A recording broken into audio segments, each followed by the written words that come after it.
Bismillahirrahmanirrahim. Assalamualaikum warahmatullahi wabarakatuh. InsyaAllah hari ini kita sambung lagi kelas kita. Okay, untuk pelajaran pendidikan Islam, bahagian sirah. Okay, masih lagi tajuk riwayat hidup Nabi SAW.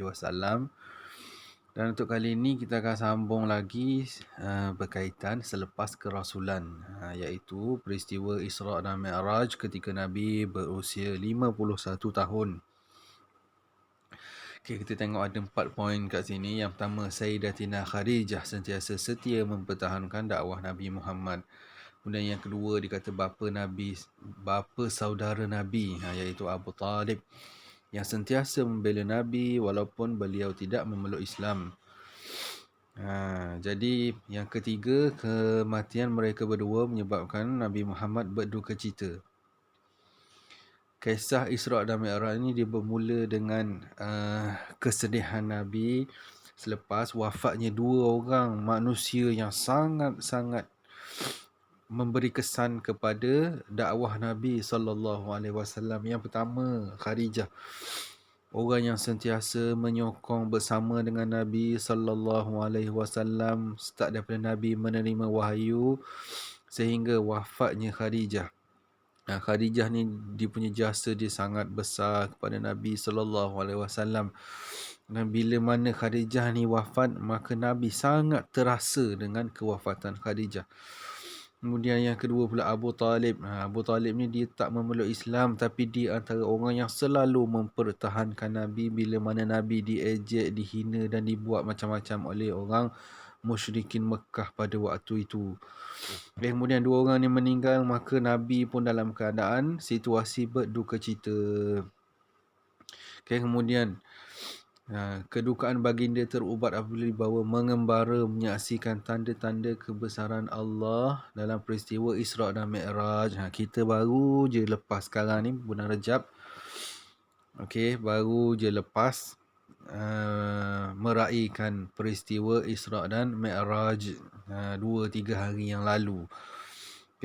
Ni perjalanan Nabi SAW. Tengok seterusnya. Kronologi ringkas. Yang pertama, Nabi Muhammad dibawa pada waktu malam daripada Masjidil Haram di Mekah ke Masjidil Aqsa di Palestin. Dalam waktu malam tersebut, maka Allah telah memperjalankan Nabi daripada Mekah ke Palestin, yang jaraknya beribu kilometer. Dalam satu malam je dibawa. Kemudian dalam perjalanan baginda ditunjukkan dengan pelbagai gambaran yang akan berlaku pada umat baginda. Allah memperlihatkan kepada Nabi macam-macam benda yang akan berlaku pada masa akan datang. Kemudian seterusnya baginda menjadi imam solat kepada para Nabi di Masjidil Aqsa. Ketika di Palestin di Masjidil Aqsa tu, Nabi Muhammad sendiri menjadi imam solat kepada Nabi-Nabi lain. Boleh jumpa pula Nabi lain waktu tu. Seterusnya baginda dibawa Mi'raj.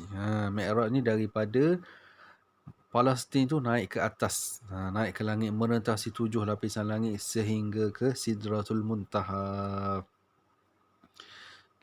Isra' ni daripada Mekah ke Palestin. Kemudian Mi'raj tu adalah daripada Palestin naik ke langit. Kemudian baginda menghadap Allah Subhanahu Wa Taala dan menerima kefarduan solat 5 waktu di Sidratul Muntaha tu. Maka Nabi telah bertemu dengan Allah Subhanahu Wa Taala dan Allah telah memberikan suatu kewajipan kepada Nabi serta umat Islam, iaitu kefarduan solat 5 waktu. Seterusnya baginda turun ke Mekah sebelum subuh dan menceritakan pengalaman baginda kepada penduduk Mekah. Hebat, subhanallah. Dalam satu malam sebelum subuh, Nabi dah sampai semula ke Mekah. Ni antara kronologi ringkas kisah Isra' dan Mi'raj. Kemudian selepas kerasulan Nabi, hijrah ke Madinah dan pembentukan negara Islam ketika umur Nabi 53 tahun. Banyak cerita kat sini. Antaranya orang kafir Mekah bertindak menghalang dakwah Nabi dengan pelbagai cara. Terdapat di kalangan sahabat yang diseksa dan dibunuh. Ini situasi yang berlaku selepas Nabi menyebarkan dakwah di Mekah. Orang kafir dah mula bertindak. Yang kedua, akhirnya Nabi mendapat perintah daripada Allah untuk berhijrah bersama-sama dengan sahabat ke Madinah, ataupun nama lain di waktu tu Yathrib. Okey, peristiwa ini berlaku 13 tahun selepas kerasulan baginda. 13 tahun Nabi duduk di Mekah, kemudian dapat perintah daripada Allah untuk berhijrah ke Madinah. Nabi Muhammad menyahut perintah tersebut, mengharungi pelbagai halangan untuk berhijrah ke Madinah bersama-sama dengan Sayyidina Abu Bakar As-Siddiq radhiyallahu an. Yang Nabi ni di antara rombongan yang terakhir jugalah yang pergi, dan dia pergi dengan yang menemaninya adalah Sayyidina Abu Bakar, bertemankan Abu Bakar. Kemudian dengan perancangan yang rapi, mereka akhirnya berjaya tiba ke Madinah dengan selamat. Akhirnya sempatlah sampai ke Madinah dengan selamat. Baginda singgah di Quba. Sebelum sampai di Madinah tu, dia singgah di Quba dan membina masjid yang pertama di sana. Sebelum Masjid Nabawi tu dah ada Masjid Quba. Masjid Quba yang dibina oleh Nabi sebelum sampai ke Madinah. Di Madinah, Nabi membina pertahanan yang berteraskan wahyu. Baginda membina Masjid Nabawi. Kemudian barulah dibinanya Masjid Nabawi dan mempersaudarakan Muhajirin dan Ansar. Muhajirin ni orang yang berhijrah daripada Mekah bersama dengan Nabi, dipanggil Muhajirin. Orang Ansar tu adalah orang yang memang dah duduk di Madinah, yang memberi pertolongan kepada Nabi dan menggubal piagam Madinah sebagai asas pembentukan negara. Seluruhnya dalam pembentukan tamadun yang unggul, Nabi Muhammad menghadapi tantangan musuh yang cuba menggugat keamanan Madinah. Ini antara cabaran yang dihadapi oleh Nabi. Nabi Muhammad bersama dengan Muhajirin dan Ansar mempertahankan Madinah daripada serangan musuh dengan semangat juang yang sangat hebat. Yang ni tak dapat dinafikan, semangat juang, semangat jihad yang sangat tinggi di kalangan orang-orang Islam Muhajirin dan Ansar. Antara peperangan yang dipimpin oleh Nabi termasuklah Perang Badar, Perang Uhud, Perang Khaybar dan pembukaan Mekah serta Perang Hunain.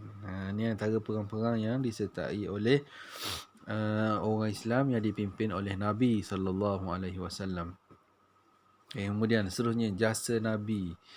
Yang pertama, membina masyarakat yang bersatu padu. Yang kedua, menjadikan masjid sebagai pusat pemerintahan. Pada waktu tu dia tak ada istana apa, dia gunakan masjid sebagai pusat pemerintahan. Kemudian seterusnya, membentuk umat yang patuh dan sanggup berkorban demi kesucian Islam. Semangat orang Islam pada waktu tu memang luar biasa. Dia orang sanggup meninggalkan apa saja untuk menjaga Islam tu sendiri. Kemudian yang keempat, menjadikan Madinah sebagai negara tu unggul dan menjadi contoh tamadun yang gemilang serta dikenali sebagai Madinatul Munawwarah, yang bererti kota yang bercahaya. Ni kehebatan Madinah pula. Dia jadi contoh negara yang paling, nak kata, bertamadun, sebab memang hebat, dipimpin oleh Nabi Muhammad sendiri pada waktu tu dan melahirkan orang-orang Islam yang sangat hebat. Pada zaman Nabi menjadi pemimpin Madinah. Seterusnya, kewafatan Nabi ketika usia 63 tahun.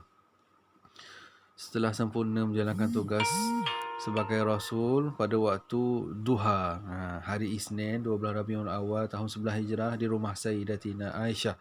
Nabi dijemput kembali menemui penciptanya. Berita duka kewafatan Nabi menggemparkan penduduk Madinah.